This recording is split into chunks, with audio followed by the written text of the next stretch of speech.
17 सितंबर 1953 को कराची में एक मुतवस्सित घराने में एक बच्चा पैदा हुआ जिसने बड़े होकर एक मौसर सियासी तहरीक की बुनियाद रखी।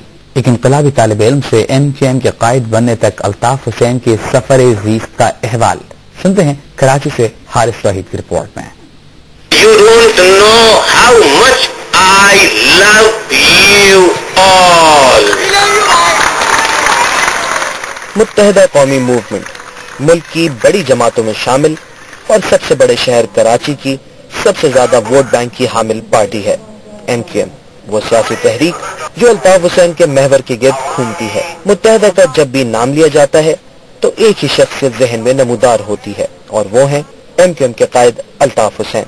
बहुत कम लोग जानते हैं कि जामिया कराची की इंतजामिया की जानिब से शोबा बी फार्मेसी के दाखिले में इम्तियाजी पॉलिसी के खिलाफ अल्ताफ हुसैन और उनके मुट्ठी भर दोस्तों की तश्कील करदा BSC एक्शन कमेटी एक तलबा तंजीम और बादअज़ा एक तहरीक की शक्ल इख्तियार कर लेगी। अल्ताफ हुसैन की हमशीरा सायरा बेगम के जहन में 1978 के वो दिन आज भी गुजरे कल की तरह नक्श हैं जब उनके छोटे भाई ने तलबा तंजीम APMSO का क़याम किया। इस वक्त जरूर ये हुआ था कि एक राय जैसे होती है बड़ों की कि वो हुई थी कि भाई ये सियासत अच्छी नहीं है यहाँ की, इसलिए इसमें ना इन्वॉल्व हुआ जाए, ना किया जाए। तो बड़े होने की हैसियत से अम्मी वगैरह बड़े भाइयों ने सबने ही कहा था, लेकिन जब उनको देखा कि भाई इनका तो शौक ही है और इनको बड़ी दिलचस्पी है सियासत से, तो फिर उनका साथ दिया। 18 मार्च 1984 को महाजर कौमी मूवमेंट की बुनियाद रखी गई।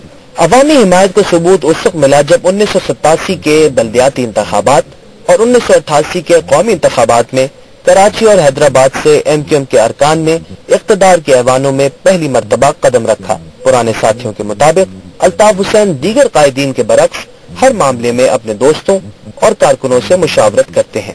एक छोटा सा जब बयान भी अल्ताफ भाई अखबारात के लिए निकालते हैं तो सारे साथियों को इकट्ठा कर लेते हैं, वो भले राब्ता कमेटी के अरकान हो या एक आम साथी हो वहाँ करने वाले हो, और अल्ताफ भाई सबसे कहते बताओ भाई इस पे बताओ क्या मशवरा है, और फिर जो भी साथी बात करे उस साथी की बात को समझते हैं और उस मशवरे को कबूल करते हैं। जहाँ शोहरत और पजीराई अल्ताफ हुसैन और MQM के कारकुनों के चूम रही थी, वहीं कैद व बंद की सोबतें भी किस्मत में लिखी जा चुकी थी।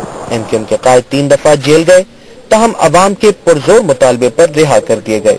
2 बार कातिलाना हमले हुए लेकिन मुल्क न छोड़ा, ताहम गुर्दों के इलाज के लिए सऊदी अरब रवाना हुए और फिर कारकुनों के इसरार पर वापस मुल्क न आने की हामी भरी। बादअज़ा 1 जनवरी 1992 को लंदन में जिला वतनी इख्तियार की।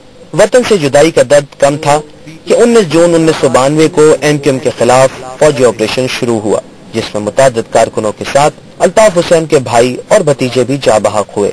अल्ताफ हुसैन की मुल्क से दूरी के बावजूद भी MQM बतदरीज इंतखाबात में कामयाब हुई और कई संगे मील तय किए। हजारों मील के फासलों को मिटाने के लिए MQM के कायद आए दिन कारकुनों से खिताब करते हैं और बीते दिनों को याद करते हैं। तकरीबन 2 दिहाइयां गुजर गईं। वो कारकुन जिन्होंने आज तक अपने कायद को बजाते खुद न देखा और न मुलाकात की, वो भी अल्ताफ हुसैन के फिक्र फलसफे पर मुसम्मम यकीन रखते हैं। मुत्तहिदा कौमी मूवमेंट के कारकुनों और MQM के कायद के अजीज वकारिब के मुताबिक अल्ताफ हुसैन किसी शख्सियत नहीं बल्कि एक तहरीक का नाम है जिसका फिक्र फलसफा मुल्क के गोशे गोशे में फैल चुका है। कैमरामैन जुबैरुद्दीन के साथ हारिस तौहीद, जियो न्यूज़, कराची।